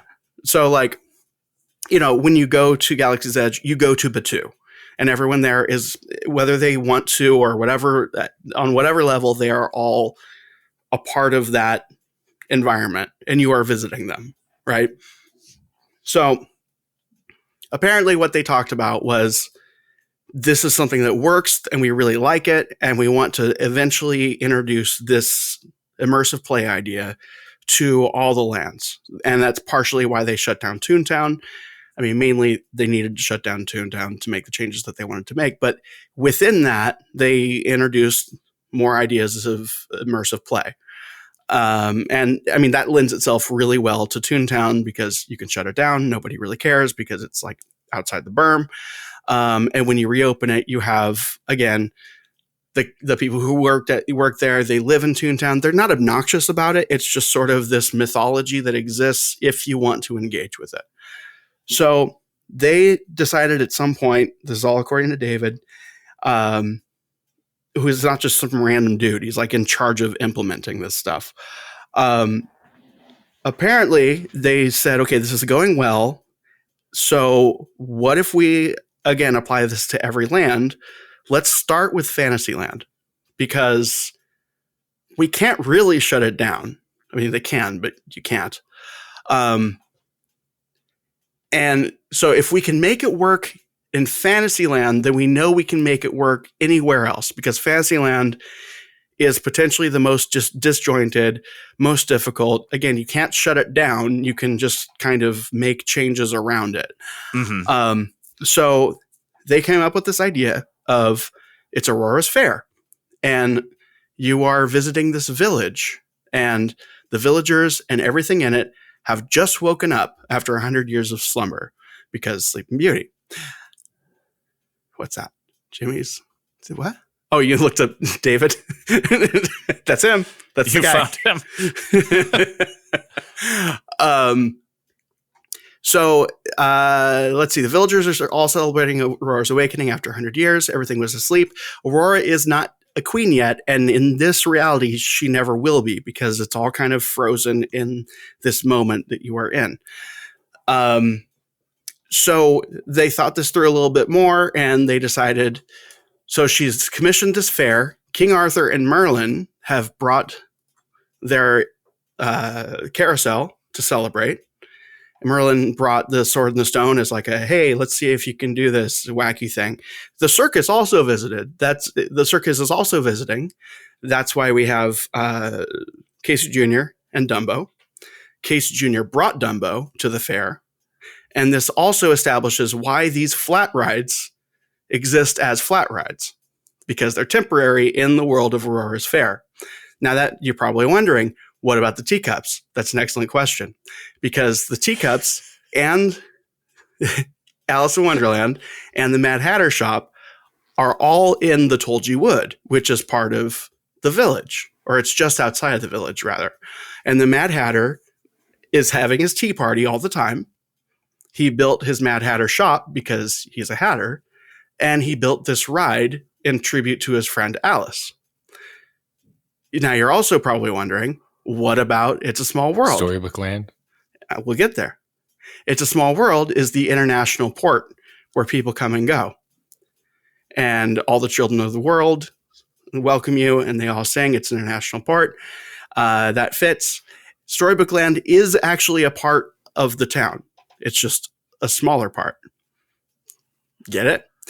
You also have the Alpine Village, which is represented by the Matterhorn, Edelweiss Snacks, and whatever else is over there. And we're getting back to Red Rose Tavern. The Red Rose Tavern is where everybody eats. It is the village center. It is the tavern where they welcome you, and you can sample all of the wares, all of the food items from all the people that live there. Did David smell like weed? Because it's like, it's all connected, man. Like, no, Small World is like the port. Here's the thing. I get what you're saying, and I was feeling a little bit of that. And the whole time I was giving him this look like, okay, have I seen you on QAnon post before? And I just asked him, I'm like, okay, so is this canon? Is this like a thing? He's like, okay, hold on. If you think I'm just making this stuff up, he grabbed some random worker and he said, hey, tell me about Aurora's Fair. And the cast member was like, oh, okay, so hold on. I remember it's that thing where I'm a villager and Sleeping Beauty just woke up. And at that point, David stepped in and just like, yeah, we're still kind of working on the training for it. But yeah, you got enough for where you're at. It's still very new. And the idea isn't that you're supposed to like walk into Fantasyland and be like, I get it. It's all a connected thing. But again, it's adding that little like extra layer of depth to the interactive play thing, to where the people that work in Fantasyland, they're all villagers, and they say huzzah to you, or they will as the training continues and they implement this. And there's also, I didn't check, but apparently David said that there's a hidden spinning wheel in the Bibbidi Bobbidi Boutique, which is like hidden way, way, way, way up, because if the king ever found it, he would have had it destroyed. Mm. Now, granted, I have scoured the internet for anything involving Aurora's Fair. There's nothing. So if they're really implementing this, they really haven't. It has not slipped out at all. It is in its super infancy stages, but David, he assured me, he's just like, it's something that we haven't, like, it's not a secret. We just haven't really publicized it. We haven't really talked about it, but it's something I'm totally allowed to talk to you about. It's just, most people aren't doing research on whether or not this sign was hand carved. You know, he's like, you're the first podcaster to come in here, right, and ask me questions about this restaurant. So I realize how ridiculous it sounds, and in a year or so, if none of it is implemented, I will accept the possibility that David was just playing an elaborate joke on me involving the employees that he's supposed to be supervising. And that employee was not random. It was right. There's another one of these YouTubers out here. Let's mess with them. But again, I'm not trying to say that like it makes perfect sense and it fits perfectly, but they're doing that thing where they're stretching this thread almost to breaking point. And it's kind of with a wink and a nod of like, how do we explain the flat rides? Well, King Arthur brought it because it's his carousel. And they're all celebrating Aurora being awake finally after 100 years. So again, I'm not trying to offer all of that as multiple points for Red Rose Tavern, but the way it fits into what is becoming or will become the greater mythology of Fantasyland is that it is basically it's the tavern in town. Like, it's not just the Red Rose Tavern. Like, it is a tavern in town. All the villagers come. They are there happily serving you their wares, and you eat them. Not the villagers, the food. So for me, if that's right up my alley. I assume true for Eric too. If this is actually true and it becomes a thing, that's right up our alley. Oh yeah. I can tell you, I have what's ironic here is that I'm the one who is naturally least inclined to be interested in this. And I asked enough questions and I got enough confirmation that at the very least, this person definitely believes that it is true and it is agreed upon by like as far up as Kim Irvine. So or for he's me, just insane. Yeah, could be, or both.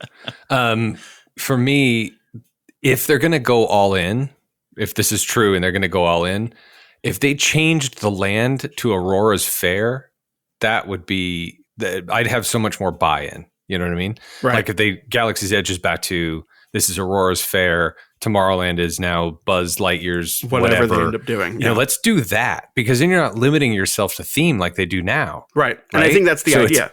Yeah, and that would be wonderful. If they changed the names of the lands to meet the theme, that'd be wonderful. Well, I don't know that they need to necessarily change the name because it's going to be Fantasyland, but it could be like Fantasyland with a colon, Aurora's Fair, you know?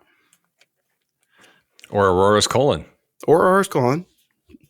/Fantasyland. Anyway, Eric, let's bring it home, buddy. We've had some great conversations. Really not going to have time for Tiki Room now. Come on. You should have cut him off halfway an hour through. and a half in here. Yeah. Well, no, I wanted to hear about the thing. No, it was good. Thank you. I think that's really interesting, Dan, and I'm glad that you made that random connection with a cool guy who hopefully listens to our show now. So it's just to be clear to the listener, I'm very aware that we either have a scoop on our hands or an elaborate trick has been played on me.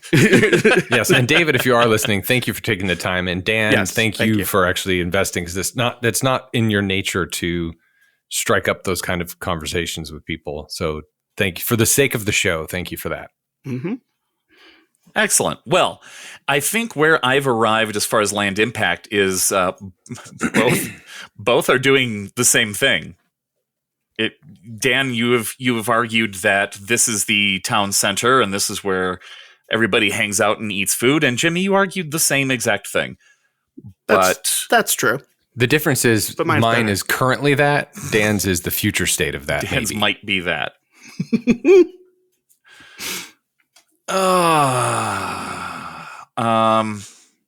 Okay. This is tough. I just clicked my tongue, which is something I'm going to have to edit out. Mm-hmm. Okay, should we talk about how close the bathrooms are? Same. You have to walk out of the building, turn, you're there. Okay. Yeah, that's pretty fair. The Village Haus is definitely more central. Red Rose Tavern is in a fairly central location, but it is, I mean, the edge of Frontierland. Yeah, it's Hold on. Uh-oh. It's still, it's like it is a gateway to, the literal gates to fantasy or Frontierland are right there. You're right. It is on the edge. It's edging which means that you Fantasyland can order. is so weird. Which means that you can order from the Red Rose Tavern on your mobile app and not have to deal with Fantasyland at all. That is the worst part of Fantasyland, in my opinion. That area. Dealing with it? yes, dealing with it. Oh, it's lovely, but yes, heading through, that's like the worst way to go through. Yeah, if you, by the way, again, if you're rope dropping within the first 2 hours of the day, check out Fantasyland. It is lovely when it's not Chuck E. Cheese. Yeah. Eric, yeah. So, I mean, what's the point? What's the point tally right now? The point tally is Disneyland wins. Yeah, exactly. So let's stop him and Han about. So it this. doesn't matter. It doesn't matter. Yeah, both. I think as far as the land impact is concerned, I would give. I will give a point to Pinocchio Village Haus for its location. House. But yeah, I think Red Rose might be winning. No, it is winning. But not to argue the point, but I'm curious why that location works better for you. Because to me, it's in the middle of the chaos. It is in the middle of the chaos as opposed to the edge of the chaos, but right. But yeah, it thematically it fits so well. The way it really is part of the courtyard. You've got that kind of wall off to the side. Yeah. So you're going for actual land impact rather than convenience, which is what I was trying to argue. Right. That makes sense. Yeah. Yeah. I mean, the reality land impact of instead of time impact. Yeah. The reality of Red Rose Tavern is that you could slip in from the back and hop in there. I don't know that that's necessarily point worthy. Dan's really excited about that, but you already won. You already won. You already won it. Okay. Yeah. So, as always, going in. Sorry, Eric, I'm going to usurp for a minute. Always going into these things with really being indifferent. I was excited about Village Haus. I was excited about discovering the story of Pinocchio and how that story evolved, and then how it's reflected into the restaurant. So I really like those aspects of it and the theming. The small world thing is a thing, right? It's not the reason you go there. But yeah, some of the nuances with Cleo, the sexy fish, and how her things are stained glass to make you feel like you're in a fishbowl, and this room is that. So, but I think again, it's reflected the same at Disneyland. So thematically, they're doing the same thing. Right. I think for me, what really is the difference is the level of attention to detail and quality of the food, which is the reason we go, right? So I think for that reason alone, I think Red Rose Tavern would win, just because it's more thematically appropriate. You have this Bavarian, Italian, whatever, and you got flatbread and a Caesar salad. It's good. I mean, come on, it's decent flatbread. Give me a pretzel, for God's sake, Yeah, that's fair. Yeah, really, if we're just talking about theming, you're right. I think both have so much in common, where normally I would think Pinocchio Village Haus would win because just the multiple rooms with different themes, but really Red Rose Tavern is doing the same thing. Right. It's doing the same exact thing, and there are clever details there too. So it's a better restaurant, Red Rose. There you go. Yeah. Supreme Fantasyland. Oh, the Supreme Fantasyland new Fanty restaurant. Thanks for dropping the new Fanty there, Dan. Haven't heard that one in a while. We haven't been in Fantasyland for a while. It's not the only counter service restaurant in Fantasyland, because you've got Gaston's. That's not really. I mean, it's you got Fire's Nook. Is that a counter service? No. That's more like a ice cream shop or whatever. When at Disneyland you have fries there and stuff. You have Troubadour Is it Troubadour? I think it's Troubadour. I get the counter service. I get anyway, the restaurant. I'm just trying to figure out for the title of the episode. But I'll let you sort that out. Okay. All right. Well, yeah, so there we go. Just real quick, a little plug for concierge. I don't know what I talked about this last week, but I booked the Uribe family from Mexico, and I have a touring plan where I'm going to walk them through all the parks and where to go and where to start based on their family and the age of their children, where the first aid stations are, where they've got an infant, so where you go to the baby changing and that kind of thing. I have that this evening. It's a service the concierge offers, 856 Our Ears, jhunt@concierge.com, ejohnson at concierge.com. Dan, ears up. Anyway, the end. That's great. Sounds like a fun. Sounds like a fun. It is a Sounds fun. like a It fun. will be a Fun. fun. Yeah. Now you're being Italian. It sounds like a fun. Hey, I'm gonna go have a Bavarian flatbread. Yeah, they could even add an A between flat and bread. A flatta bread. Would have been better than what they got. Dan's camera is nodding in agreement with our decision here today. So thank you, gentlemen. Listen to other shows on our network. There are many of them. Ears Up in Depth. They're Disneyland shows and news show. And we've got the Bantha Boys at Bantha Milk Podcast. They're a Star Wars show. The Puny Pod folks talk about Marvel movies. And then we've got Scraping the Vault, a show that I continue to very much enjoy. And I'm looking forward to your annual Dealer's Choice Christmas episode and various Chipmunk other Christmas things. Yes. Well, then you're going to be joining us for Labyrinth after that. Oh, After that's right. I Chipmunks. am joining you for Oh, Labyrinth. with a crossover for the Bowie splaining. Yeah. Listen to Bowie splaining. The trailer has officially dropped on Apple Podcasts. I'm still working on getting it into Google and Spotify, but I'm going to get it hosted on all that stuff later on today. It's a show where Dan tells me things about David Bowie and his area. Not Dan's area. No. David's. Yes. David Bowie's area. And You've seen David was Labyrinth. not David Bowie Not the was David not from the cast Fantasyland. member that Dan meant. That's true. But it would be great if it was. All right. Well, thank you, everybody. As Jimmy likes to say, be good to each other. And court is adjourned.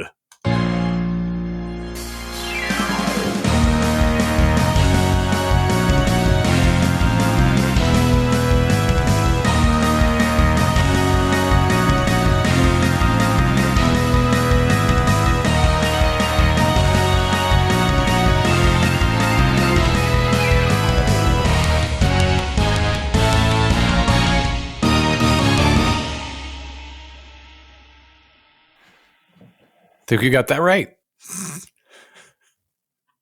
Oh, my. Oh my. Oh, That's you're some, what? That's some area for sure. What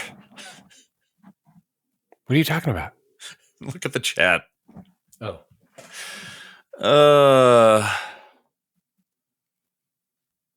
Is my printer boy. printing? Yikes. That's a lot. America. Bowie's area. All right. That was good. I think we nailed it. Dan's on mute. Oh. Oh, whoops. Sorry. Yep, that took way longer than I thought it would. Agreed. Yep. As usual. As they always do. Well done, gentlemen. Thank you. Thanks for Okay. judging. Thanks for doing all that research, Dan. That was good. Sure. That's fine. Yeah, Better than I expected. I thought I was going to win hands down. I thought he Not was because too. of you, but because of the restaurant. I thought you were going to argue the small world thing more than you did. So No, it's not that big of a deal. especially when you I sent thought you were going to argue the small world thing more than I did. especially when you sent the sound clip. I'm just like, oh yeah, I got this one. Nice. All right.